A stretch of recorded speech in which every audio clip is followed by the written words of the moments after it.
Hi, my name is Angie Breidenbach, and I am the Executive Director for the International Institute of Genealogical Studies, found at the genealogicalstudies.com.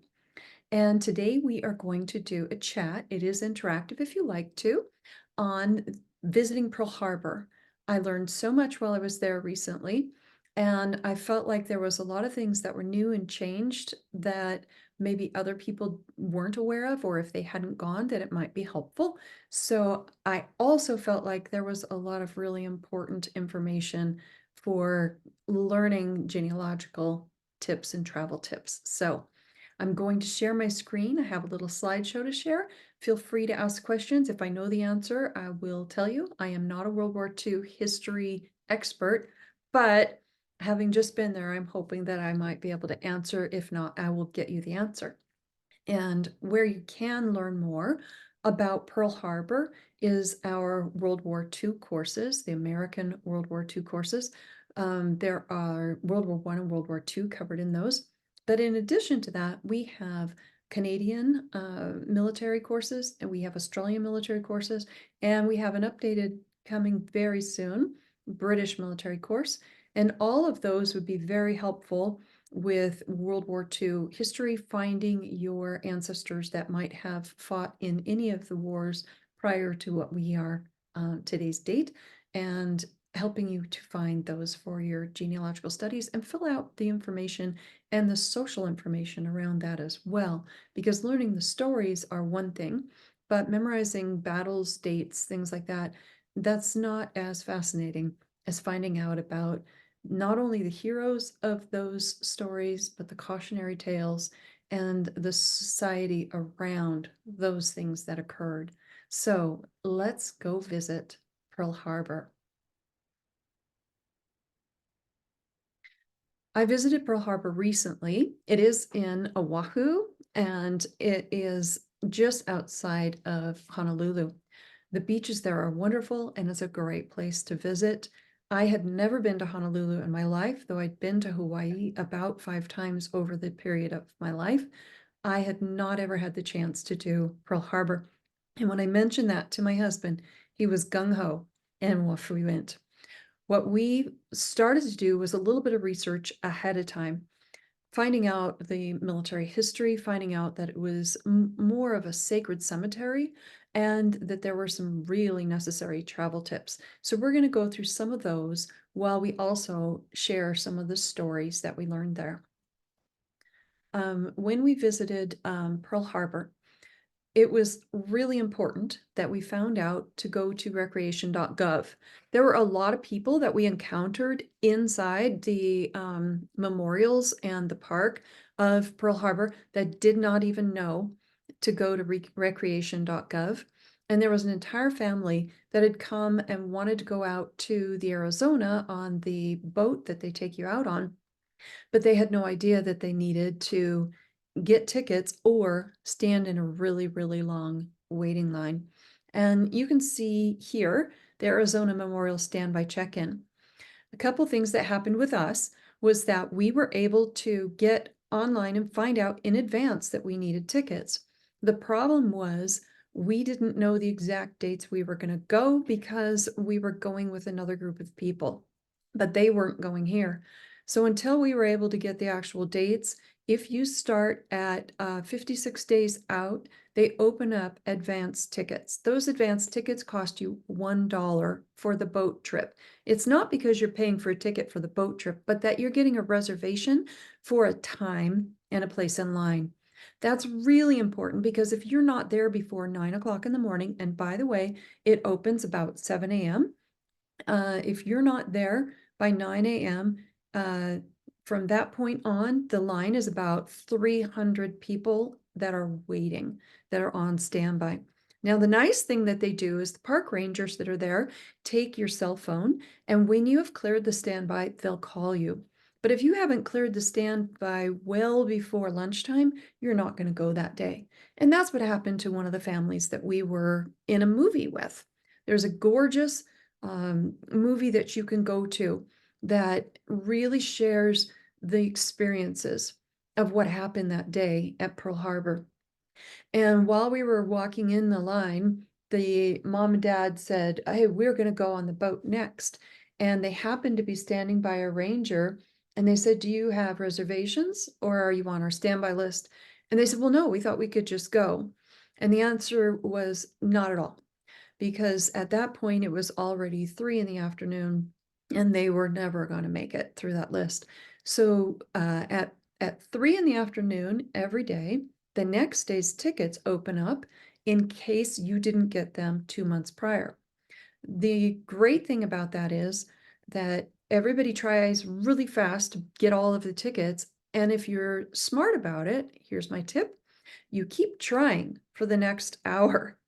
And about 3:45, a whole bunch of those tickets released, and I was able to get us tickets the day before to go. And that was really important. Our time was at 8:30 in the morning, and as we were going through the line getting in was when I heard that the line was already getting up close to 300 long for the standby line. There's 2 lines when you go in. One goes into one theater and you watch the movie. And we went and we were able to do that later in the day, which was very nice, because you could come back for that. The other line goes into the theater where you're going to listen to a beautiful story that's told by one of the rangers before getting on the boat and going out to the Arizona. That story includes a man who actually survived Pearl Harbor and the Arizona because he had gone on shore to go to Mass. So when his boat was sunk and all of the people were sunk, he did not go down with it, although he did go and man some guns and later saw the face of one of the Japanese pilots that was coming in and shooting and killing his friends. It was a very poignant story. And I can't remember every word of that story, but I have the image of it completely in my head like a movie. And I would strongly suggest going to Pearl Harbor, listening to that story, and seeing the Arizona. What happened in that story was truly beautiful, but it took a lot of pain for 50 years. Both of those men survived, the Japanese pilot and the American gunner. And at the 50-year memorial, they asked these men to attend. And the American man had not spoken much about his experience with Pearl Harbor to his family, but they noticed that he was really different, behaving differently, very upset and antsy. And one of his family members asked him, "Well, why are you so upset? This is an honor. You're going to go honor your friends." And he said, "I still see the face of that pilot when he was coming in to torpedo all those ships." He says, "I could see his face through his cockpit." They were down so low. They were in about, if I remember them telling me correctly, 30 feet above the water, close enough where you could see someone. And as he went by, he saw him. The Japanese pilot decided to go and accept the invitation. And the park ranger asked us, "Why do you suppose that he wanted to come and be a part of that ceremony?" And he wanted us to answer, so I shouted out, "Forgiveness." And he said, "Yes." What happened that day was those 2 men met, and they were able to forgive one another because the Japanese pilot had lost many of his friends as well, and he had been following orders by his commanders, while the American man had been shooting down pilots. They both were able to come to an understanding and became great friends. The telling of that story, the poignant way they were able to tell it, was much better than me, but I would urge you to go. The beautiful thing after that was those 2 men did reconcile and become friends. And every year for the rest of their lives, the Japanese pilot would send 2 roses, one for the Japanese who died, one for the US men who died. And then the American soldier would take those roses every year and place them at the memorial for all of the men that were involved. And that to me was worth the whole trip. hearing that story. It was stunning. So to get on the ship or to get on the boat to go out to see the ship that has become a sacred cemetery, you just get your reservation for $1 in advance or get your name in the list really early. You can also go on a bus tour, and those cost.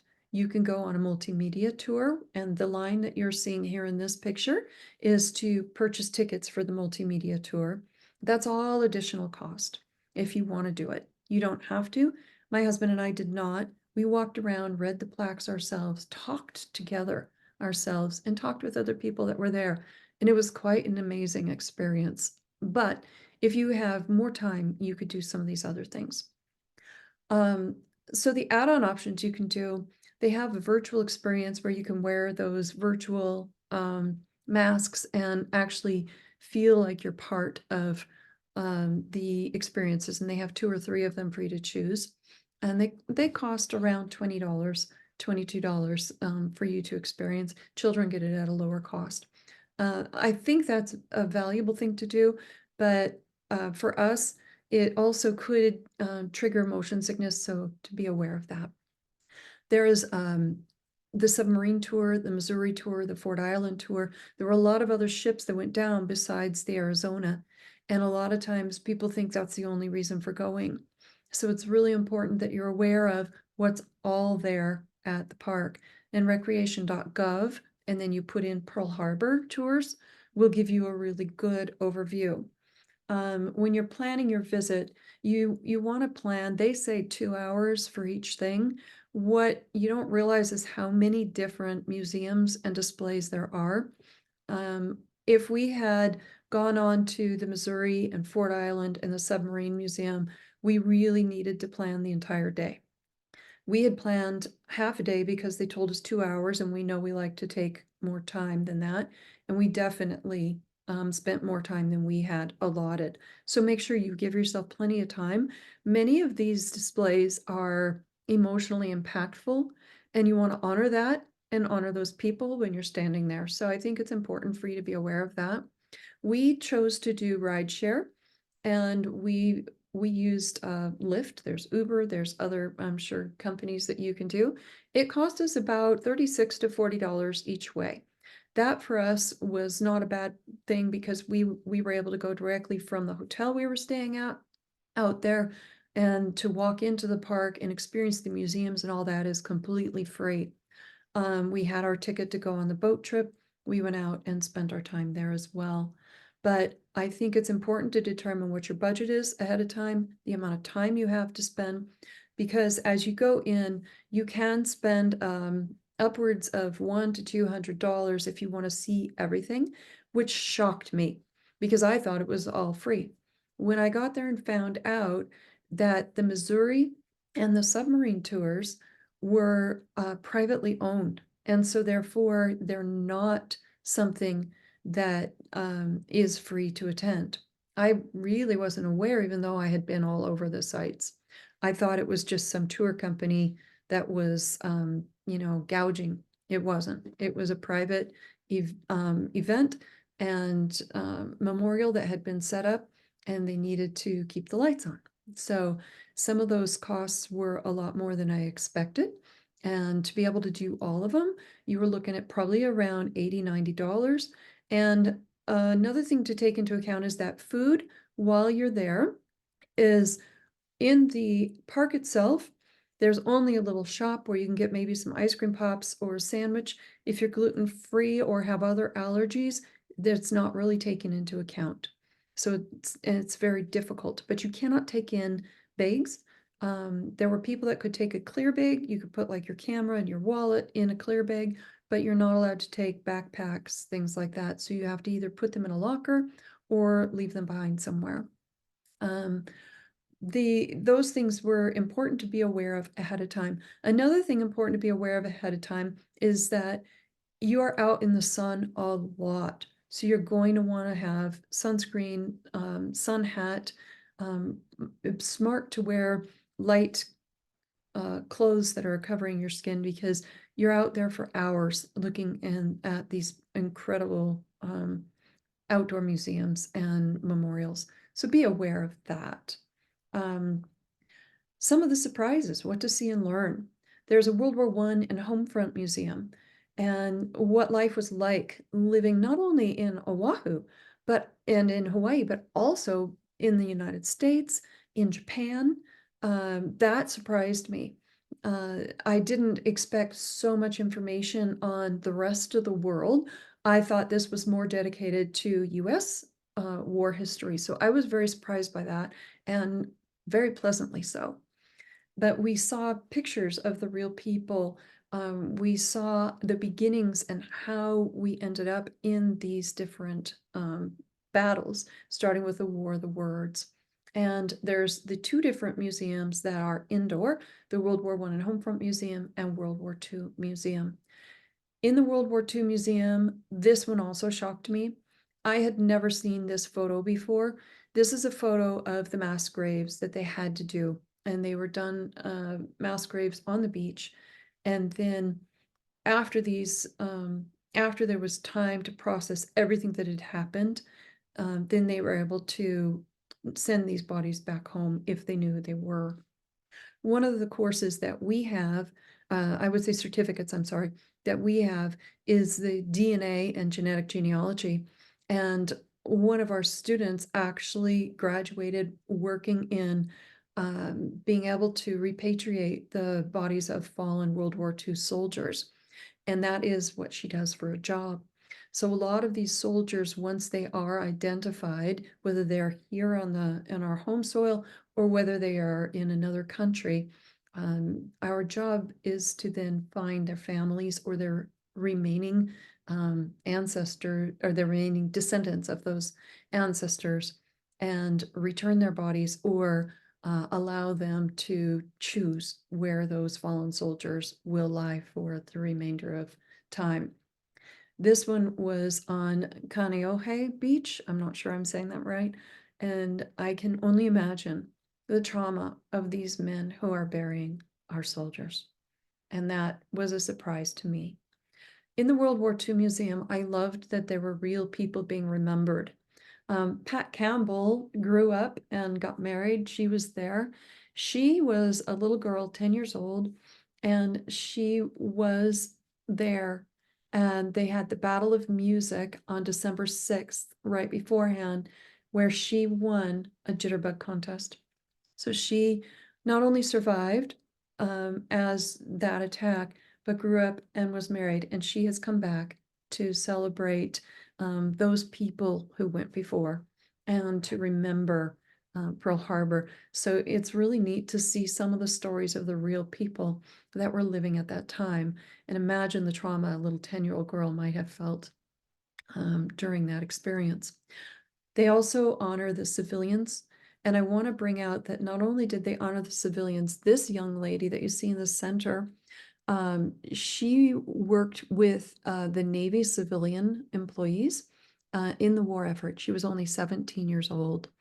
And she assisted and she was recognized for her work in the supply yard and how important it was for our service people. And then Doris Miller was an African American soldier, and he was raised out of Waco, Texas, and he enlisted in the Navy. And he was awarded honors for his heroic actions. He became the first African American to receive the Navy Cross. He was killed in action later on an escort carrier on the 24th of November, 1943. But this man heroically fought to save his fellow servicemen. And it was amazing to see that the photos and the stories that were in here. This is Anna Busby. She was a nurse, an Army nurse, and she cared for the wounded and the dying and continued for 2.5 days without sleep. She recorded her wartime memories in a book called Wherever You Need Me. I'd strongly suggest reading that book. But I wanted you to see some of the real faces of the people that were also survivors that their stories were able to help us learn the stories today. Life at home. this amazed me when I walked in. It didn't connect in my brain that during the Great Depression, these kinds of things were happening, and this was when we were seeing these great films that were being made, and these wonderful people that were living on the home front, and the radio shows, and all these things that were happening. And what was amazing to me was that I actually had a memory of a lot of these radio shows, because when I was living in Spain, I used to be a military wife. I listened to the golden age of radio, and they played a lot of the shows that played in the 30s, 40s, and 50s on the radio. And I could relate to what was happening on the home front during this time because of the experience I had being a military wife. So I had a visceral reaction to it, going, I understand this in a different way than maybe having been there, but I felt much more connected because I had heard those stories and understood what those people understood of that time and place. The World War I and its legacy, non-World War II things that were in the Pearl Harbor displays and memorials and museums really did surprise me as well. I didn't expect such a comprehensive and vast experience to be portrayed for us to be able to understand today. I again strongly suggest going, because I'm concerned that sometimes we toss around phrases that came out of World War I and World War II, and we don't really understand what those mean. And the media uses them, people generally use them. We might even call one another names in public spaces and not really understand the significance of what those things are today. I know that we learned a lot about World War II when I was in school. I graduated in 1982, but a lot of our teachers were much more closely aligned with that time than what teachers are today. So I encourage teachers today to learn more about World War I and World War II and share that with your students, because I think that they're not being as fully educated in what this was about today, because we've had many more wars since. For example, my uncle was shot in Vietnam. He was a radio man, and his name is on the Vietnam Memorial. I was 5 years old when he died. So that is fresher in my memory than, say, World War II. Even though I had been taught about it, it didn't seem as real. I miss that for our people today, that things are not as real and as understood.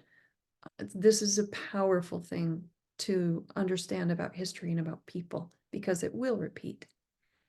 Some of the amazing things that I didn't realize were the memorials that were in Pearl Harbor that had nothing to do with World War II or had to do with other places out and around. These had the names of the different people who passed away because of the war that served in the different militaries as well, including, the Marines and the Navy and the Air Force and the Army and the Coast Guard and on and on. And just walking around looking at this, it is a genealogist's dream, because you can connect to the names of those people and the units that they were in. And you can see how gorgeous they displayed it. In the center, what they're looking at there is the islands of the Hawaiian Islands, and particularly Oahu. And it's a giant map on that. It's beautiful. These were lost submarine memorials, and they're in a massive circle around a flagpole. I tried to get a short video while I was there. Unfortunately and fortunately, there were two men who had previously served in the military, and they were talking so loudly about their personal stories, but I felt intrusive, like I didn't want to record, because their stories were their stories, and they were a little hard of hearing, and I don't think they realized so many people were hearing them. Or maybe they were at the point where it was okay to share, but I didn't want to interrupt and ask. And so I stopped recording and just took some photos. Um, I think there's times when we just need to be in the place, and I would strongly suggest going there. These are losses that happened not only during World War II, but beyond, including the different submarines. And there were many, many, many, and there was a giant circle of these memorials. This is the lone soldier. He is to exemplify the Navy soldier and all soldiers. And there's a plaque that you can see that's on the back. Well, you can't see it in this photo of the soldier, but this is, you can see it here. It's kind of on the both sides. Down here between his legs, the white plaque on the background is this. So you can see the back of it right here. And this is a gorgeous one. It says the lone sailor, he represents the men and women who have served, are serving, or will ever serve in the Navy. He's called the lone sailor, yet he's hardly ever alone. He's about 25 years old, a senior second-class petty officer who's fast becoming a seagoing veteran. He's done it all. Fired weapons in war, provided humanitarian assistance in faraway lands, been attacked by the enemy, and defended our freedom. He's made liberty calls in great cities and tiny villages where he was a tourist, ambassador, adventurer, friend, missionary to those less fortunate, and representative of our way of life. His shipmates remember him with pride and look up to him with respect. Thank you to all of our men and women who have served. This really hurt to see, because you could feel the Ensign Paul H. Backus of the USS Oklahoma. You could feel the pain that he survived and his friends did not. Why them and not me? There's circles around that say these different quotes around a whole sidewalk area that you can walk, and they're quite amazing. A spy on Oahu. This man was brilliant because he blended in. And these are the things that tools that he used in order to carry out his spy mission. We remember him today because when we remember a spy, we remember how to find them. And I think it's very important that we remember the good and the bad, the difficult and the brilliant. We took the boat out to the USS Arizona Memorial, and it was a very solemn and beautiful time. It was also sometimes sweet and funny, different things people might experience or see. It was very strange to see the fish swimming in among it, where the people were entombed. This one was absolutely amazing to me. This was a little girl, maybe she was about 7 or 8, and her mom.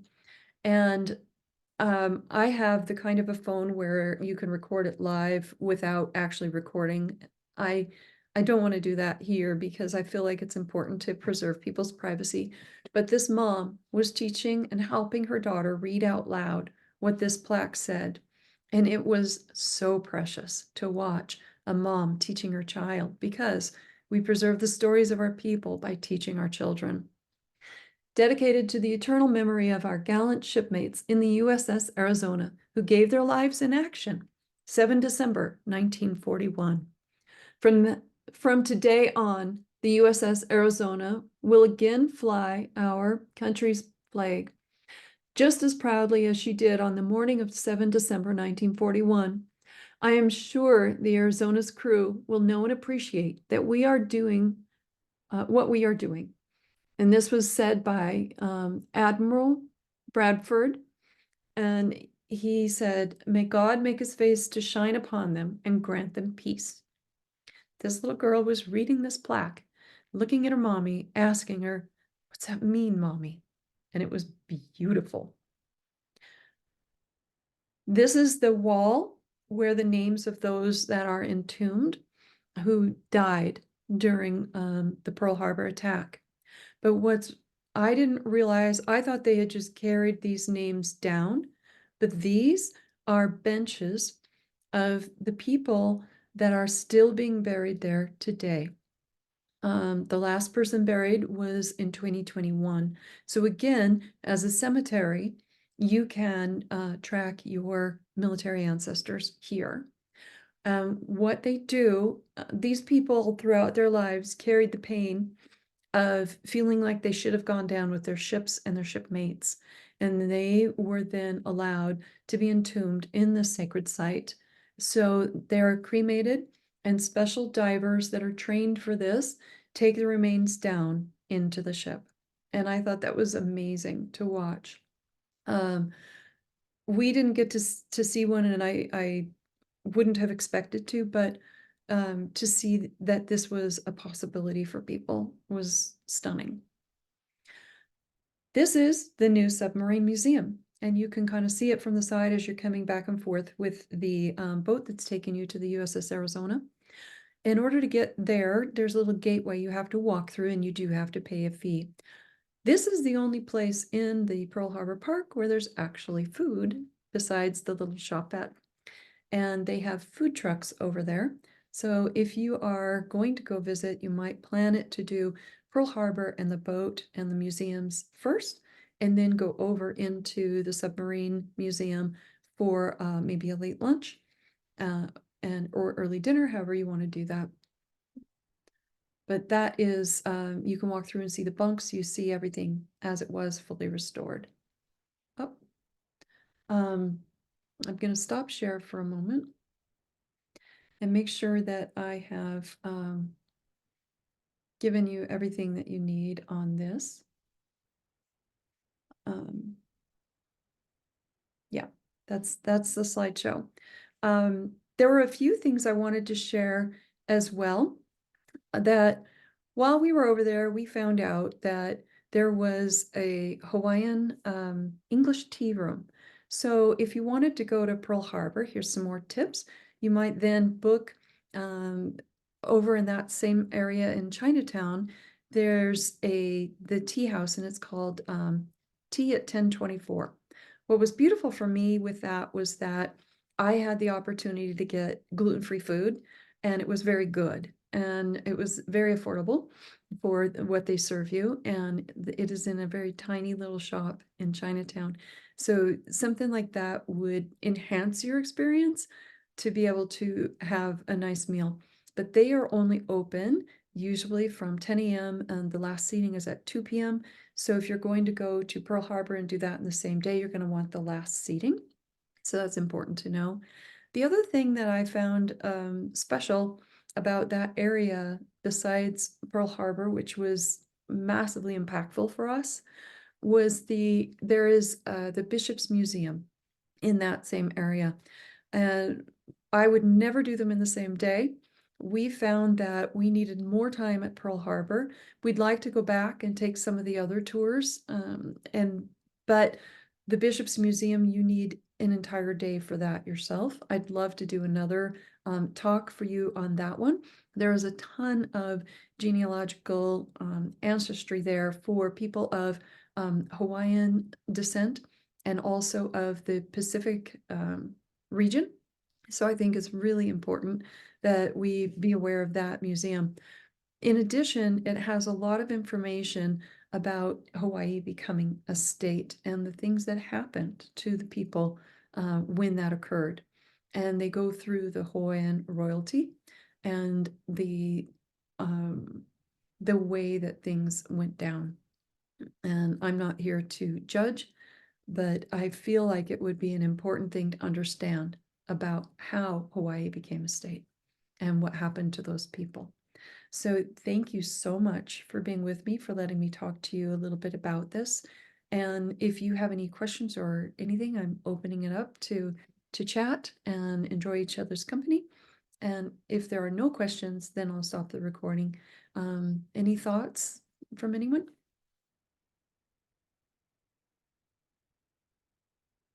All right. Thank you for being with us today. This was about Pearl Harbor, visiting, travel tips, making sure you get your tickets well in advance, and doing a lot of research before you go in order to have your best experience. Thank you again for being with us. You can find us at genealogicalstudies.com. and we'll do our very best to answer you anytime you need us. We tend to be open Monday through Friday, 9 a.m. Mountain to 6 p.m. Mountain. But there is a chat app in the bottom right-hand corner of our website. And if you need anything, drop a note there. And as soon as we're in office, we will answer your questions. So thanks for being with us, and I hope that this has been helpful to you.